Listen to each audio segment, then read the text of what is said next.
Um,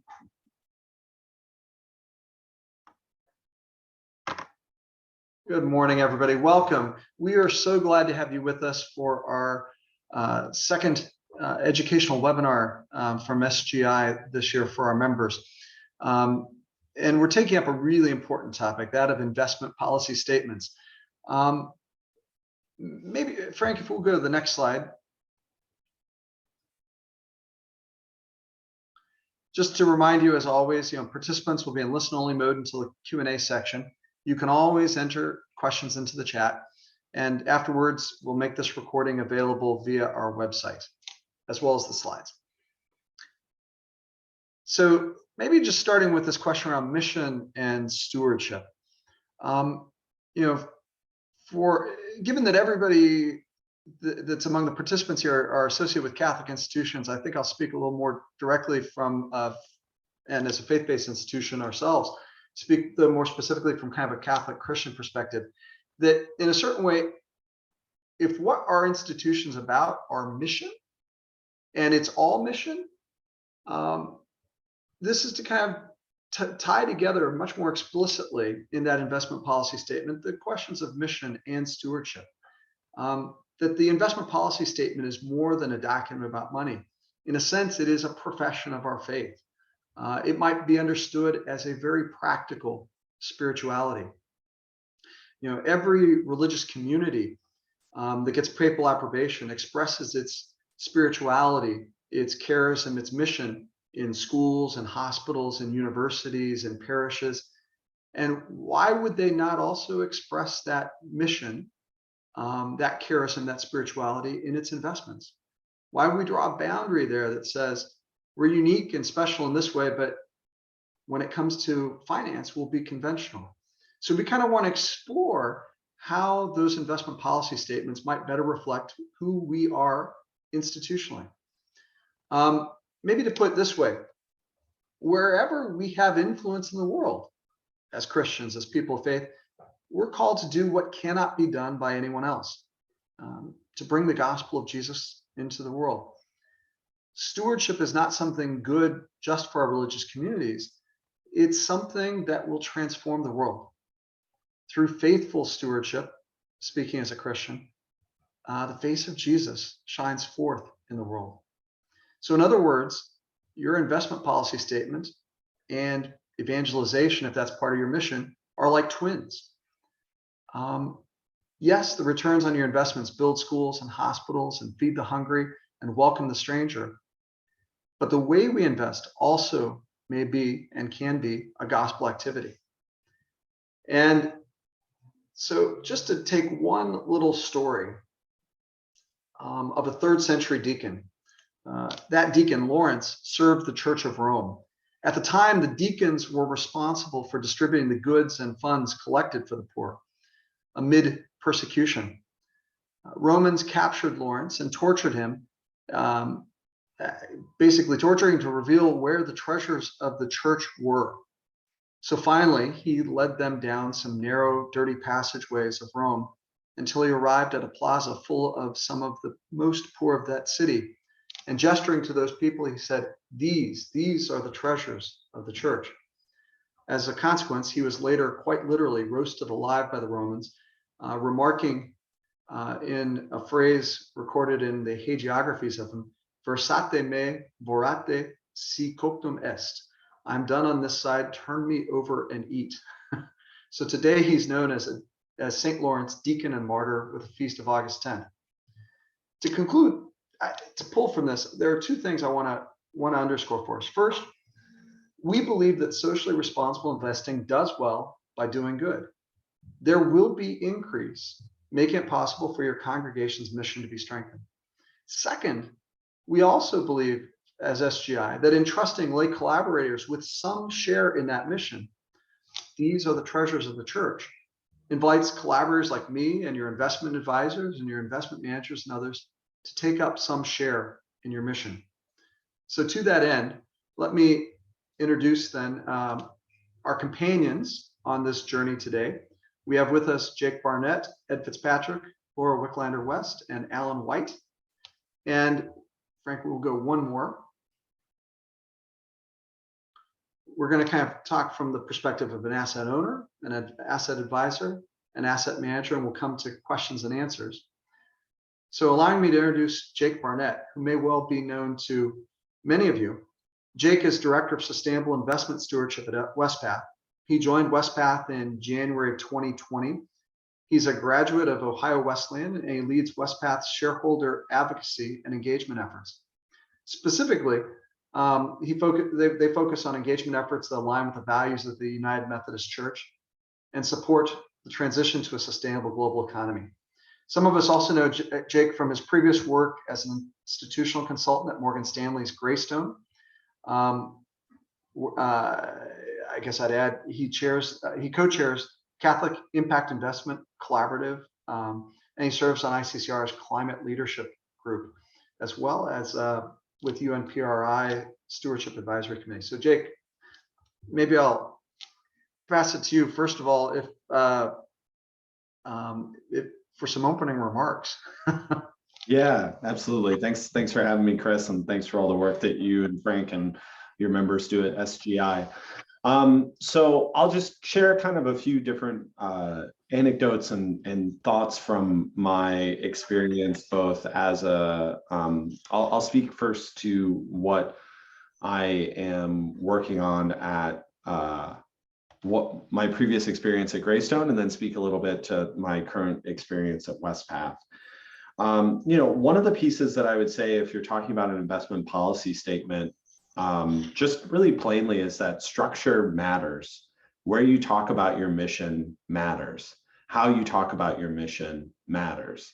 What I find when I review a lot of investment policy statements is that when you start to talk about values as an institution, when I would review different orders, investment policy statements, it might be in the appendix, it might be a kind of sentence further down, it might be a kind of throwaway statement, which when I talked to the members was not reflective of how they thought about their mission as an institution.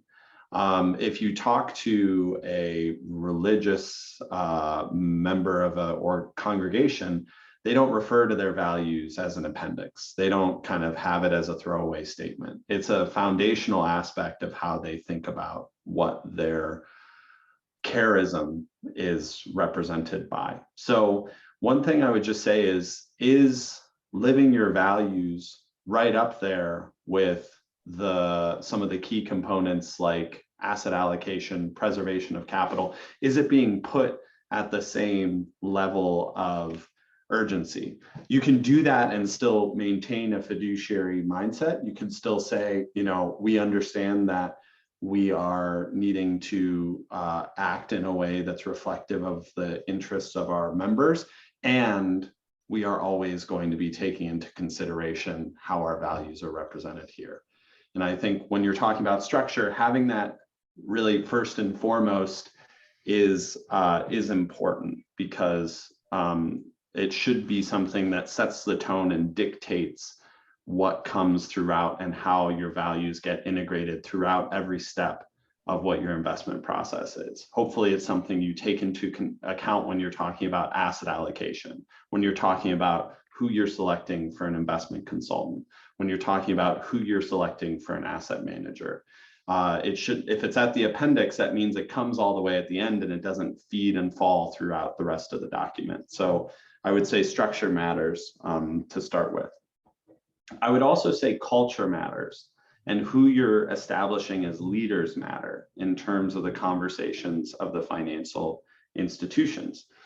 The groups that I worked with that had the strongest sustainable investment programs were the ones I primarily, when I was at Greystone, worked with Catholic women religious. And the groups that I worked with that had the strongest sustainable investment programs were the ones in which the religious members of the investment committee were comfortable asserting leadership within the conversations of the investment committee, meaning that they were willing to assert that they wanted to see courage and leadership from those individuals that were from our industry, from the financial services institution, to do more when it came to the alignment of their mission. They didn't always know what that implementation looked like. They didn't always have the nuance around what would happen in terms of how the portfolio get constructed, but they would trust themselves that they knew when there was more to do and they knew when to push, because they were trusting their instincts around whether what was being presented to them aligned with their sense of charism and their sense of mission. Because ultimately, you all that are the religious members of your institutions, you have the expertise when it comes to charism and mission. I can't tell you what that is coming in as a consultant. So, even when I look at my current role at WestPath, I certainly work diligently on our stewardship program and on reflecting how we live out the principles of the United Methodist Church. But we have a United Methodist Church Principles Committee that is largely maintained by like reverends from the church and different individuals who represent the broad demographics of the United Methodist Church, and we bring to them ideas of principles and values that we need guidance on. So an example of that is the current proposals that are getting put forth on fossil fuel financing and whether to stop fossil fuel financing.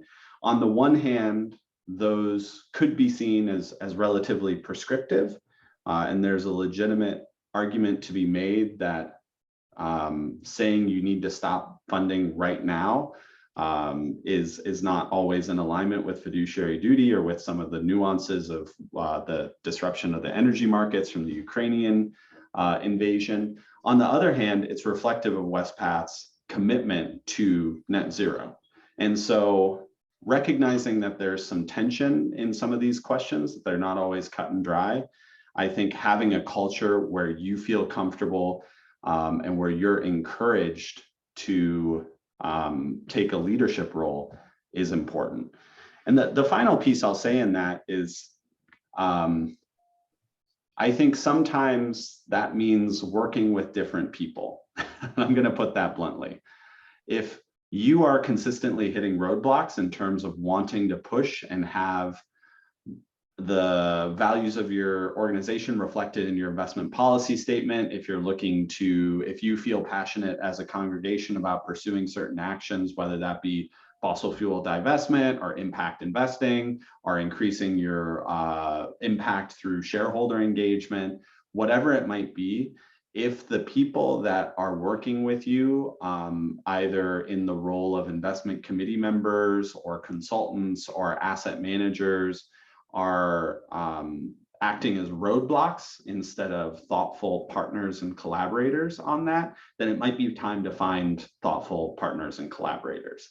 I can say that more plainly now without a sense of self-interest than I could at Greystone, but it was astounding to me at times that sometimes people would actually react in a consultancy role very emotionally to having the thought of impact or further integration get put forth. They'd be very resistant to it.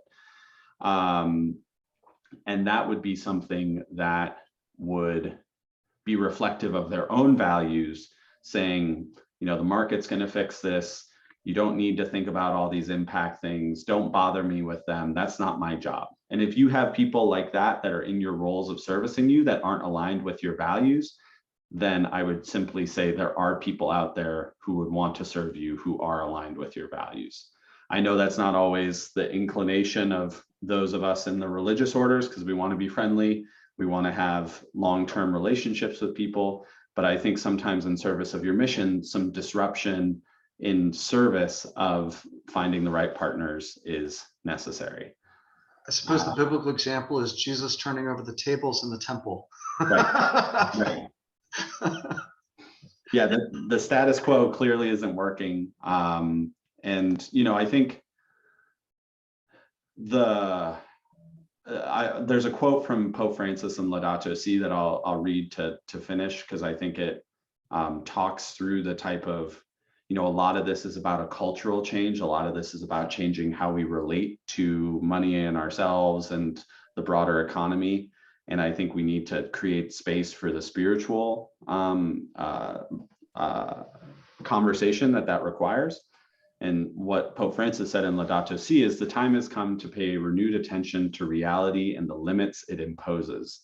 This in turn is the condition for a more sound and fruitful development of individuals in society. An inadequate presentation of Christian anthropology gives rise to a wrong understanding of a relationship between human beings and the world. Often what was handed on was a Promethean vision of mastery over the world, which gave the impression that the protection of nature was something that only the faint-hearted cared about. Instead, our dominion over the universe should be understood more properly in the sense of responsible stewardship. So I say all of that to say, are you working with responsible stewards and people that share that sense of collaboration and harmony and are willing to undergo the courageous work to figure out what that looks like for your institution? Thanks, Jake. Frank's got a question, and maybe we can come back to some of those kinds of concrete themes of regular use of the IPS and revisions of it, maybe a little bit further on. Yeah, I think I'll do that and move to Ed, and then we can come back to some of those kinds of particular questions. Those are some great contributions, Jake. Thank you.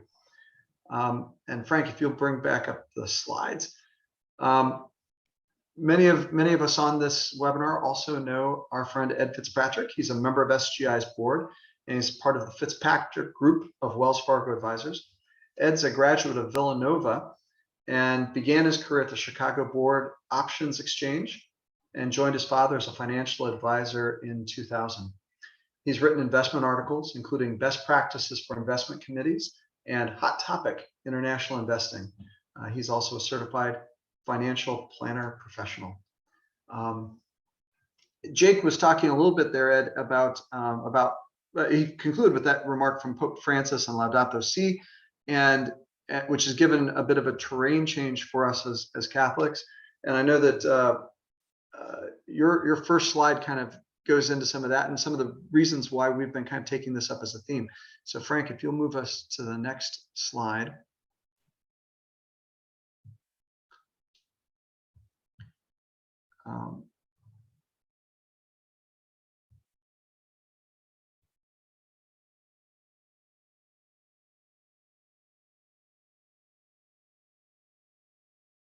I put this slide together from the document you sent me, Ed. If that's right. So yeah, that's great. Yeah, welcome. Thanks, Chris and Frank and everyone for the opportunity. I think as Chris was talking about too, that the topic was updating your IPS. And what prompted it is that it's a regular routine is that you should update the IPS, and now especially so with the updated guidelines from the USCCB. So what I thought I'd spend a couple of minutes on are that a little bit on the USCCB guidelines, and then also the ESG itself. Language has been incorporated into a lot of IPSs. So I thought I'd touch on those 2 points. And I want to wrap it up with overall the importance of the IPS, and to keep your eye on the ball is that what is the purpose of the IPS? And because it is the cornerstone of the investment plan. It gives guidelines for everyone, what to do, from the investment committee to the finance committee to the asset managers and to the consultant. My role is more as the advisor consultant role. So we think we've been working with a lot of religious organizations on updating the IPSs, and we will continue to do that. Before I hit the slides, I'll say we're also working on a profile. It's a survey for our clients to kind of narrow down particularly, well, what are your goals as far as ESG? And then it ties into the USCCB guidelines. because they came out a little bit strict in some areas.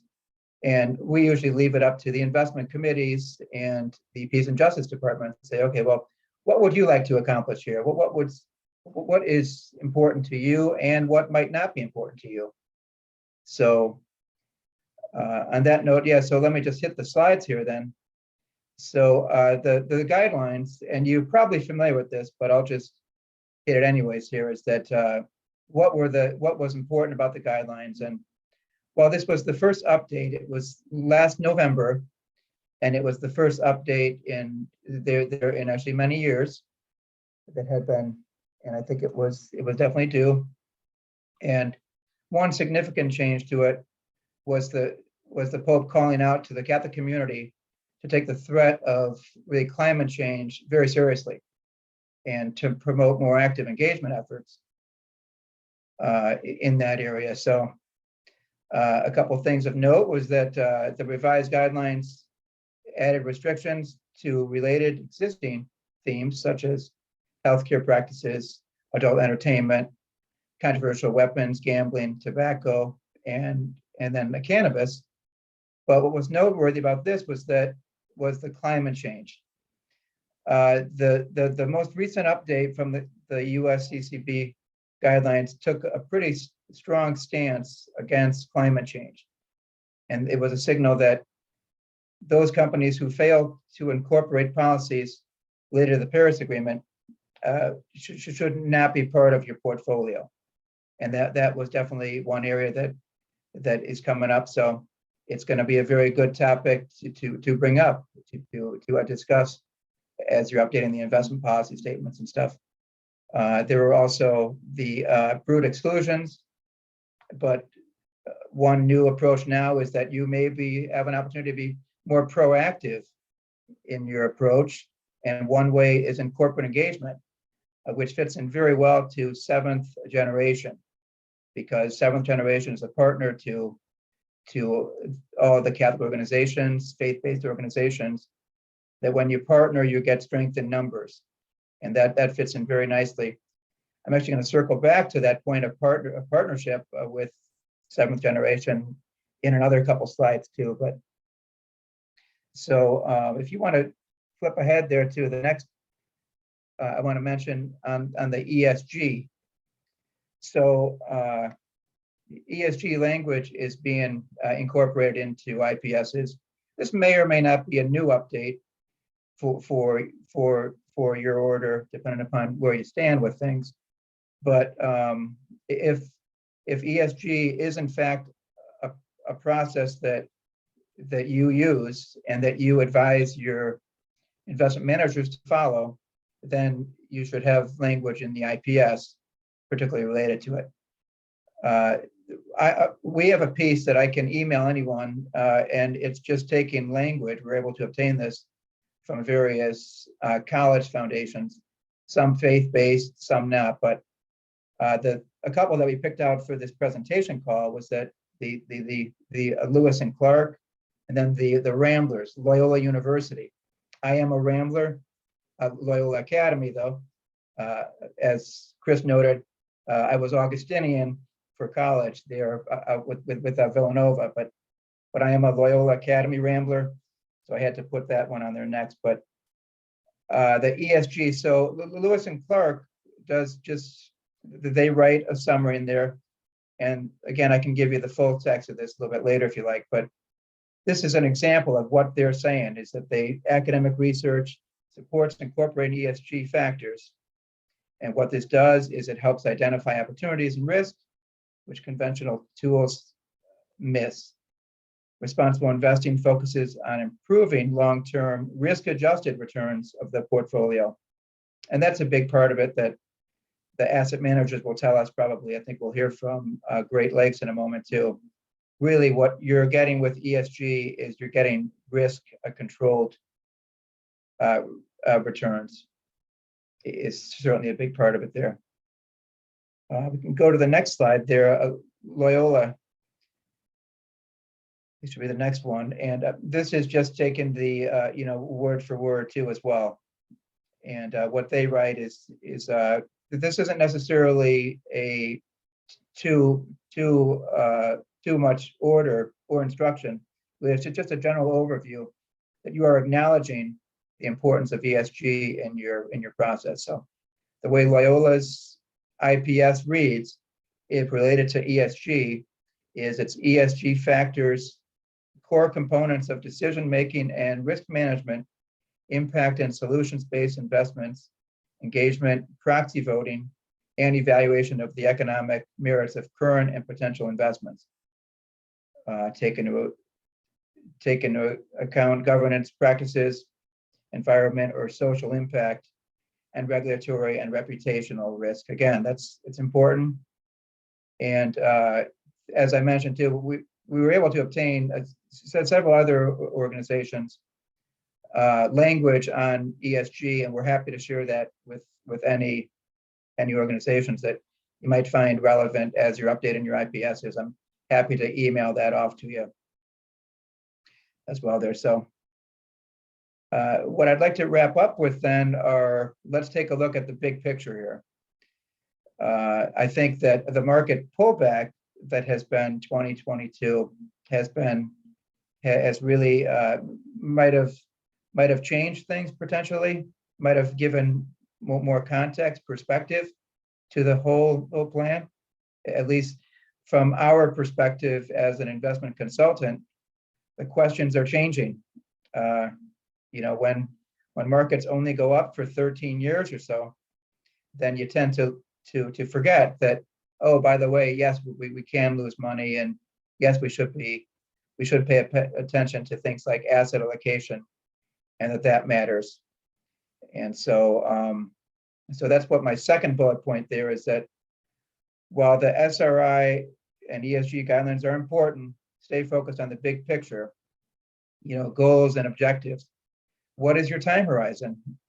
And then risk parameters, asset allocation. That includes taking a look at your asset classes. Do they still make sense today? The world is changing quite a bit there. And then on your actual performance returns. This is interesting and something that I think I can speak for my dad and my brother too as well, as part of the Fitzpatrick group. The performance expectations, I think it's important to frame and potentially write in the IPS that returns may vary if you go into heavy SRI ESG focused portfolios. It's not a bad thing. Oftentimes you might be doing better than a set index. Other times you might not be. But if you're very stringent in the IPS that you have to be, say, beating a benchmark, then that may be counter to what your whole plan is. For example, this year, let's look at the markets this year. The S&P is down about 13%. Large growth is down about, NASDAQ's down about 20-ish%. So it's a very challenged year. Even fixed income's down quite a bit. But yet, if you had to say, well, what is doing well this year, you're going to look at oil and energy. Energy, you wouldn't believe it. Maybe you would. Energy's up about 60% this year. So a lot of, it's an understanding is that faith-based organizations, we just read about Pope Francis's call that you may not choose to be invested in those energy companies, which is certainly understandable.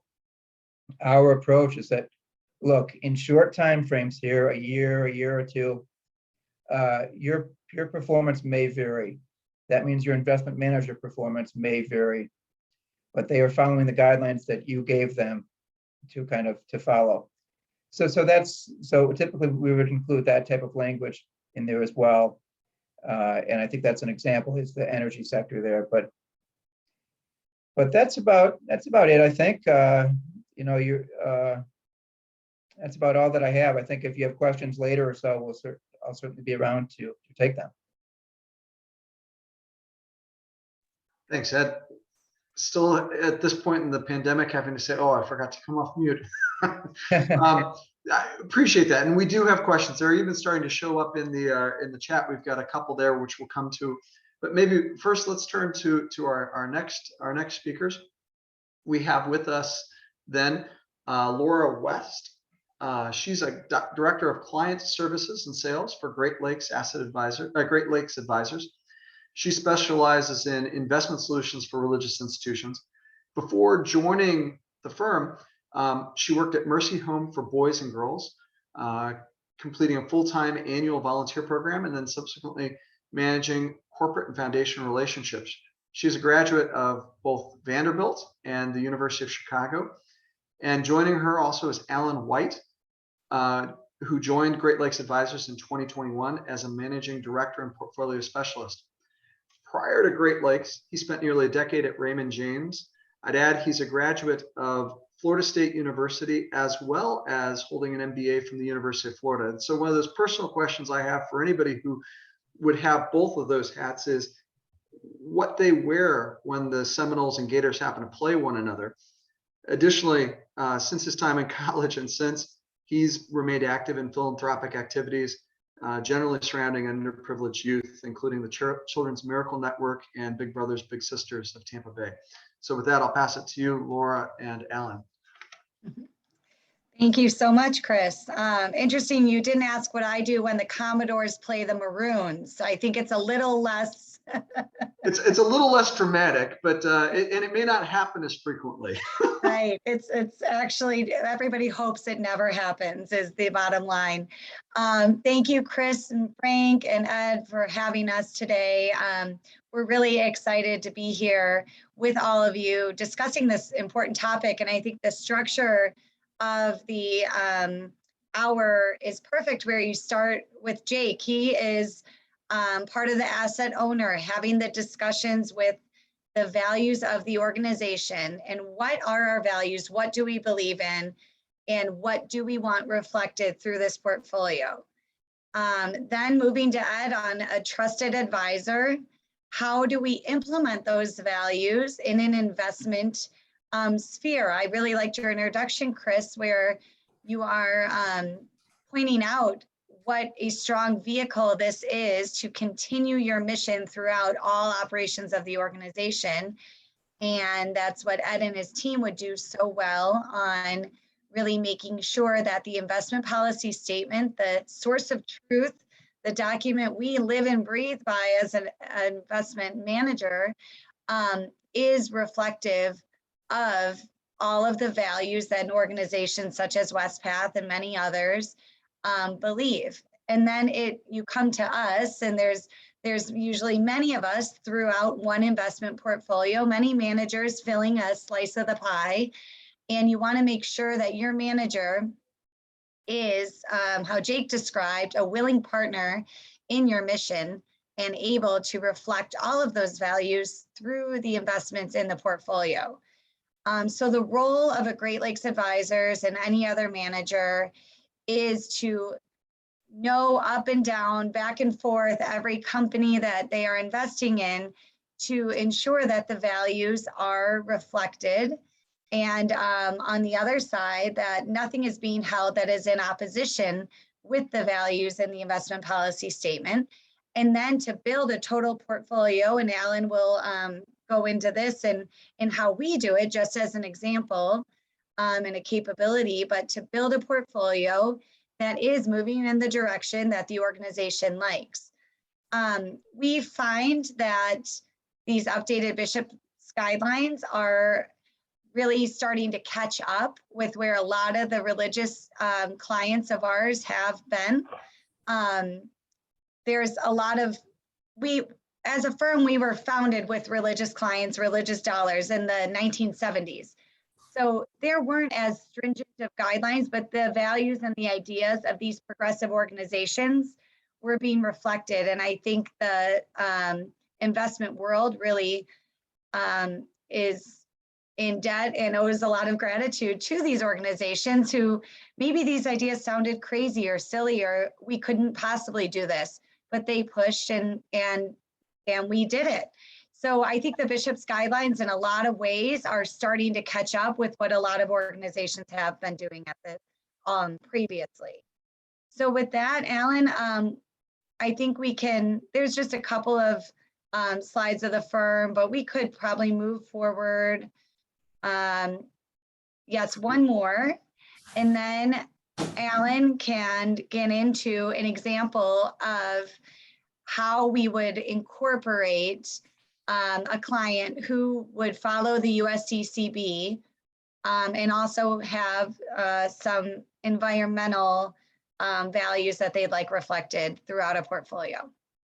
Yeah, thank you so much for the introduction from Chris and Laura, and it was great to hear from everybody, and thank you for the time today.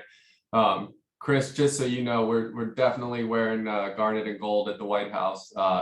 After Thanksgiving when the Gators play the Seminoles, so it's one of those things that you just got to stick to your knitting. But when managing money for a religious organization, we follow the USCCB guidelines, as closely as we can. We look at the two principles for stewardship and think about how we're going to approach from a money management standpoint. It's really going to need to fit in with the investment manager that you're utilizing for the specific asset allocation slice. And so part of our process is that we are going to have an active position in up to 120 stocks in kind of our SMID strategy. So that's a high number of holdings, and we're always looking to rebalance the portfolio to put our best ideas in there at any given time. So given that, we really only follow the first and third principle, which is, avoid doing harm and just completely divest from those individual companies, and then really allocate to those companies that are doing good. And so I really like this chart on the left-hand side. Part of how we're doing that is we rank every single stock that's in our benchmark by their ESG score. And so there's data providers that we contract with to really get those ESG scores. And as you can tell, we rank them into what we call quintiles, right? So if there's 100 stocks, it would be the top 20 are going to be the first quintile, and then the number 80 through 100 are going to be the bottom quintile, kind of the worst performers in that area. We completely remove exposure to that bottom quintile. We don't want any exposure to those names.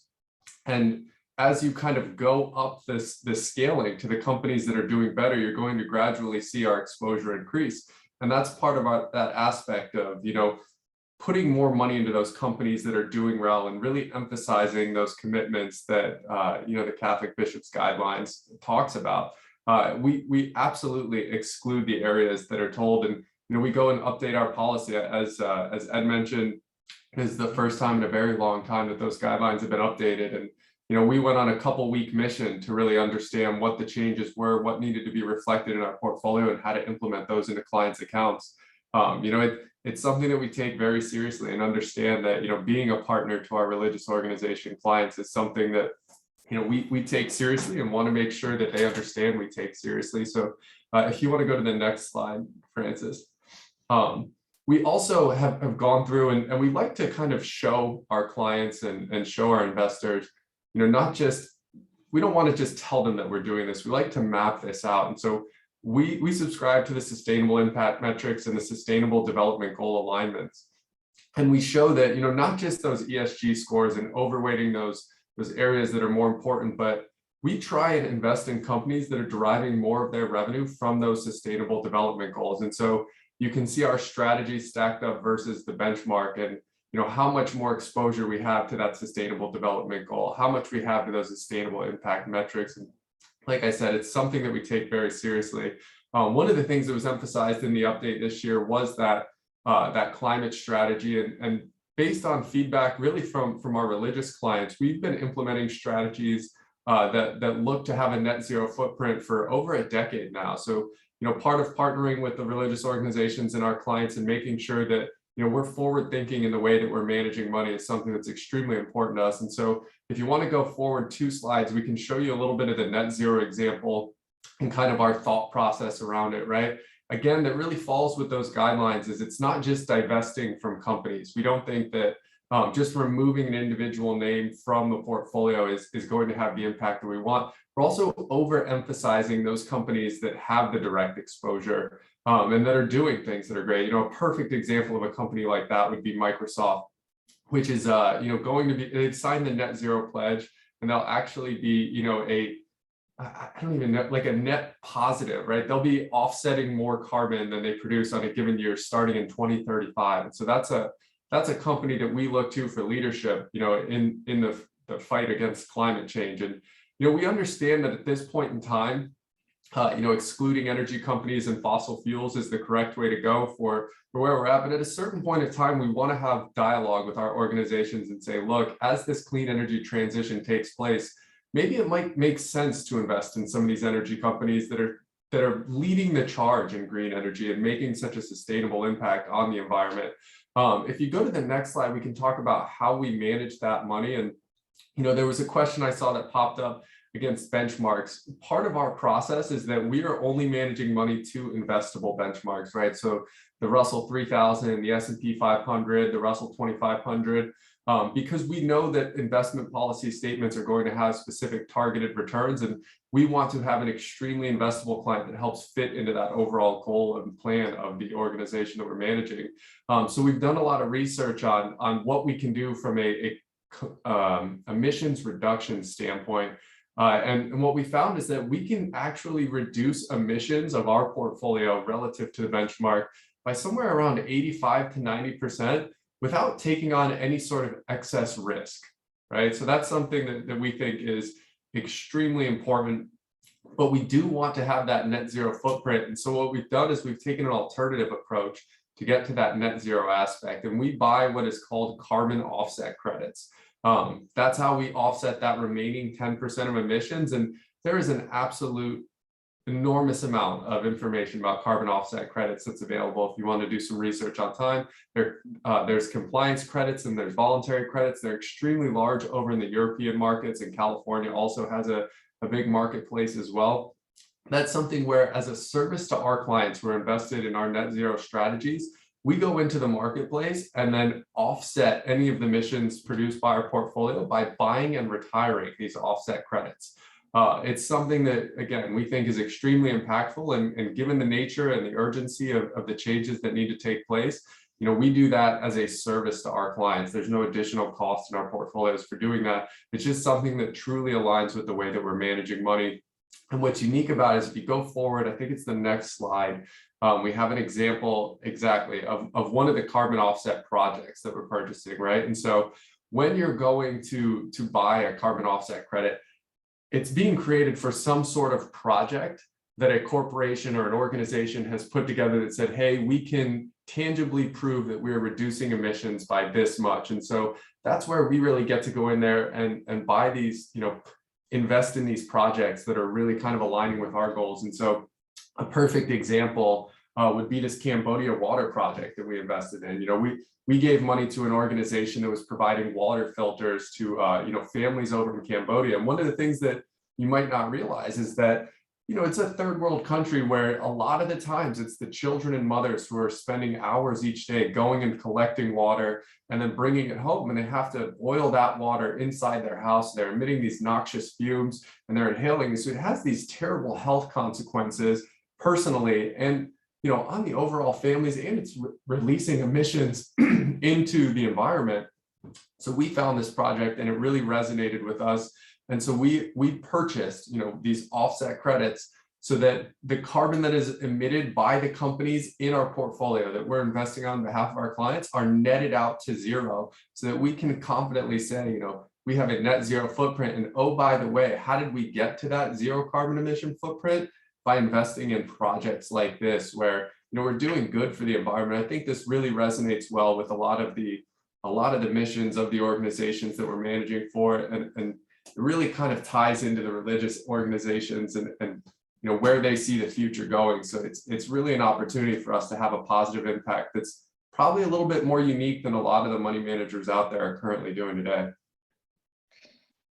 And this is an example of within our scope and what is our call from clients and through updated guidelines. What are we able to do about it? What is our job in interpreting and implementing? We're really the implementers.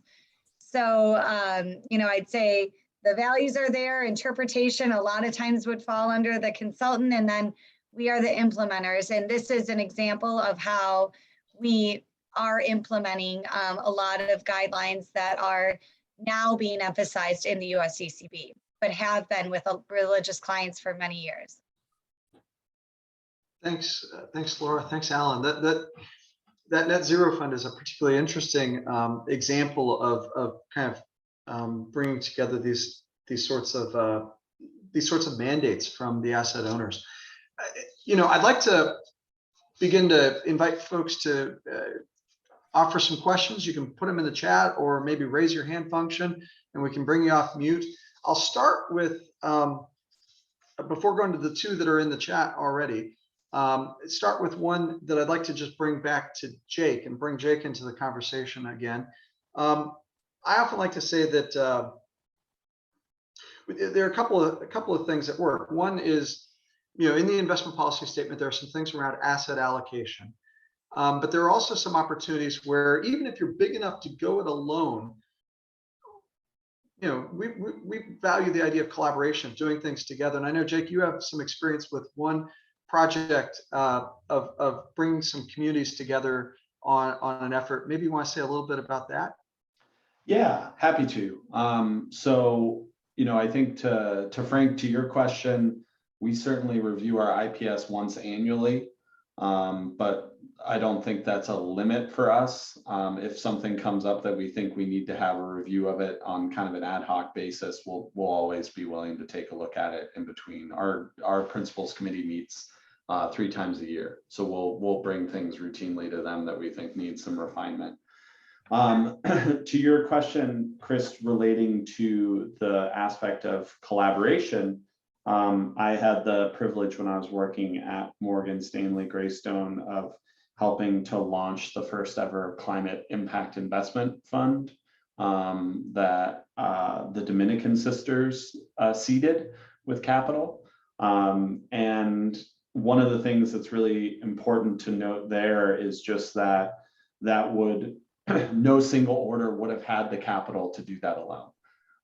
That it really required a number of different groups coming together, having conversations, figuring out what their shared focus was, building relational trust, and then pooling capital to just hit the minimums on some of these things. And obviously for those of you that are involved in engagement, you're very aware that engagement through mechanisms like ICCR, Climate Action 100+ are really dependent on the tool of collaboration. The last point I'll say is just if you are interested in, obviously 7th Generation serves as a really vital resource for engagement collaboration. If you're interested in tools like impact investment, certainly welcome you checking out the Catholic Impact Investing Collaborative, where I'm a board member, because I think there's some great peer-to-peer learning to be had there. Thanks, Jake. And you've already gotten Frank's question, so I'll introduce one more and I'll add this to Ed. Ed, your family has been involved in this work on IPSs for decades. What are some of the kinds of, can you speak a little bit about some of the shifts you've seen over time with these IPSs, how they've evolved? That's a really good question.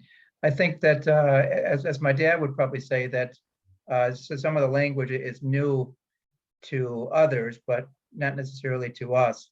And us being, we've, as you mentioned, my dad got involved with several of these organizations going back to the 1970s, and then stepped it up really in the 80s. So some of the language has changed and everything, but the thing that has not changed is that the values of for example, the sisters have really stayed true. And I think, as maybe Laura pointed out earlier, is that a lot of these changes are just catching up to what the sisters have done for decades. And the industry is trying to catch up to what the sisters have done. That's probably the thing that jumps out at me most, is that I see the industry catching up with what has already been practiced and what we've been doing for decades. And as well is, what are your values? Let's try to build a plan. Let's not invest in companies that you don't believe are doing good for society. And that's what the sisters have really been doing for years. So. Thanks, Ed. Yeah, I think that, some of the interviews we've done with our members also kind of show their own efforts to try and become much more holistic about how they've been doing this over time. I see Sister Peggy has her hand up. I'll get to her in just a moment because there was another question previously from Carrie in the chat, and I might direct this one over to Alan and Laura especially. But they're asking like benchmarks. There are a lot of tools. You'd mentioned that you have some proprietary stuff that you purchased to use to do the assessments. I guess maybe I'll just make the comment to nudge into it to say not all data is equal, right? So I always recommend, utilizing an investment benchmark, and there are firms that are putting together, ESG indices that you can kind of follow along, and you can see just how they deviate from the core benchmark. But again, it's going to want to come back to that investment policy statement. We think if you just use the standardized benchmark, that we can make all the appropriate investment decisions around that to reflect the values of the IPS. I would tell you the investment policy statement is extremely important to us, and we want to have as much explicit information in there as possible. So if there's a specific organization or a specific industry that you would like to avoid, make sure that that is notated. And then again, as Ed mentioned earlier, just go ahead and put in the investment policy statement. We understand that it might deviate from the returns of the actual benchmark for this specific reason. Through time, we've been able to, match and beat the Russell 2500 benchmark with the screens that we've implemented on top of our strategy. So it's certainly possible, but as you start to layer on more restrictions, you're going to have, what we in the investment community call tracking error. It's just deviations from the benchmark. The energy industry is the easy example, this year. It's up 60%, while the overall benchmark is negative to the tune of double digits. That's a pretty big dispersion. And if you've removed the ability to invest in the energy sector from a specific portfolio, your portfolio returns are going to deviate from that. And so, it's not a problem. You can still have good absolute returns. It's just understanding that and making sure that you're fairly judging the investment managers that you've hired, given the restrictions that you've placed on them. But like I said, we don't find any need to utilize any sort of outside benchmark from just the current, publicly acceptable standard ones that an investment manager would use. If you would like, if you're starting to see some sort of deviation, maybe I would kind of lean back on one of those socially responsible investing benchmarks and say, okay, our manager is deviating from the core benchmark for this reason. We don't have any unique or, overly onerous restrictions on top of what they're allowed to invest in. Is their underperformance caused by just, lack of skill or falling out of favor or whatever it may be? Or, should we give it a second look and see, is this based on some restriction, or is the entire industry kind of leaning this way because of the current underlying investing dynamics? And so I would say it really just warrants that kind of that conversation with your partners and the managers, and making sure that you fully understand, what's driving any sort of variation from the benchmark. Thanks, Alan. I think we are under the belief that you're not signing something that says we are going to give up returns and we will perform worse because our values are going to be reflected. We, like, Ed and Alan mentioned, there will be times where there's variation and energy's way up now. But remember when COVID first started, it was like, how is anyone holding an energy stock? These are all in the tank.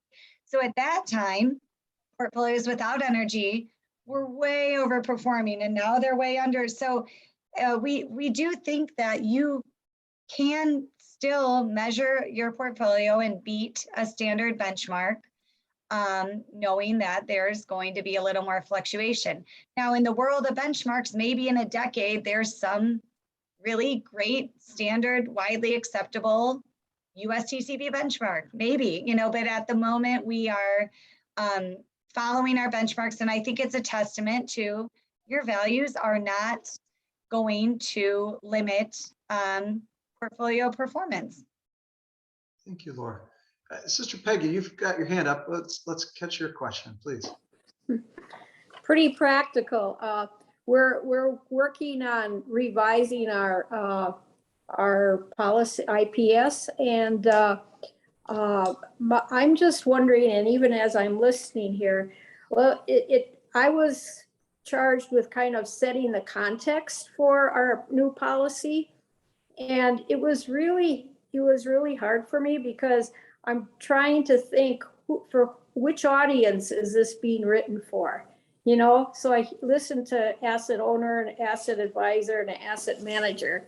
And then for our own congregation. And so, how do you write it so that it like speaks to who you want it to speak to? And I guess, is there like an executive kind of a statement that you would give to one and not the other? So, and then the other piece of that, I suppose it would include this concern is as you set up the context, which reflects our mission and our values, how much detail or prescriptive kind of direction do you include in that? Or do you put that in another document and now here's all the details? What does a asset owner manager, what do they want to, what would be helpful to them? What would that look like? So we could make that happen and make it more effective. I see Jake came off of mute already, so let's let Jake take a first stab at that.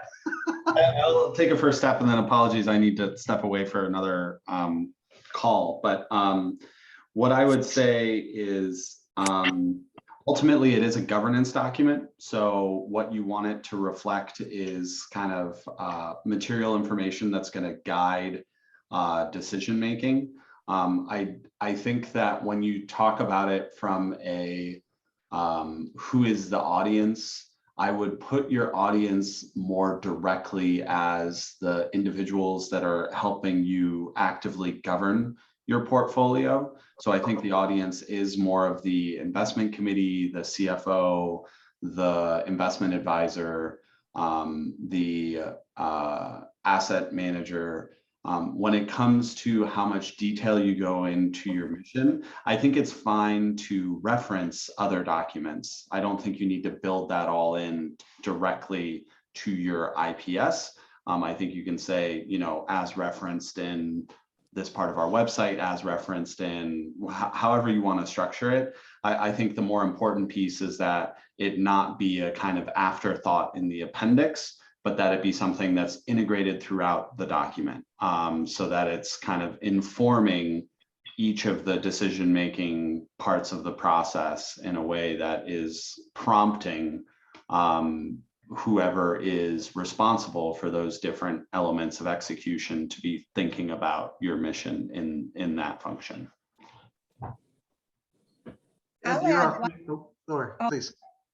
Just to add one thing to Jake's, I think an important thing to remember when crafting a document is kind of the, if we were all hit by a bus tomorrow scenario, which hopefully is not the case, but knowing that this should be something that could be handed over and the next group will implement in the way that you want. So not assuming that there will be an opportunity to provide commentary and color and whatnot. You want to make sure that the document is specific enough that if the people who were writing it and the intentions are no longer around, that it's clear enough for the next group to follow the heart and mission of the group that did draft and organize the document. So there's also, it's a funny balance between broad enough. Sorry, bye, Jake. Thank you, Jake. Broad enough to allow managers, just from our perspective, to be flexible with the investing environment, but also specific enough that there's not room for misinterpretation of the values in there. Yeah, I was just going to add too, Sister Peggy, as far as, what are all of our responsibilities? This is, as Chris knows, and Frank too, but this is probably the number one thing we do is work on the investment policy statement, because at its centerpiece is asking you, what are your goals and objectives? And then we'll take it from there as far as narrow down asset allocation guidelines and and then that gets into search and selection of the investment managers. So those are all things that we do.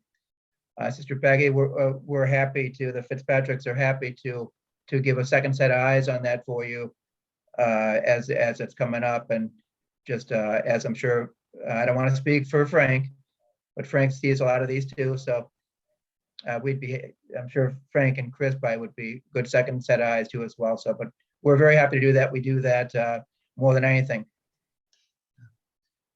Thanks, Ed. Thanks for a great question, Sister Peggy. There were a lot of other things. I've got some notes I wanted to ask on things, but we are 4 minutes after the hour. We've already lost Jake, in fact. So I think what we really need to do is just extend our thanks to Laura, to Alan, to Ed, and in abstention to Jake. We are delighted that you were able to be with us, and you prompted some really great questions.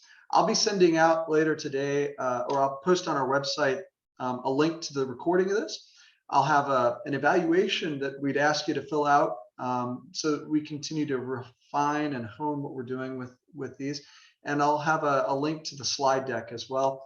And in the slide deck, there are the emails for each of our presenters today, so that you can follow up with them with any questions you have. And we are grateful for your time and your attention, and maybe a particular round of applause, especially for our presenters today. No? And the final word again is thank you.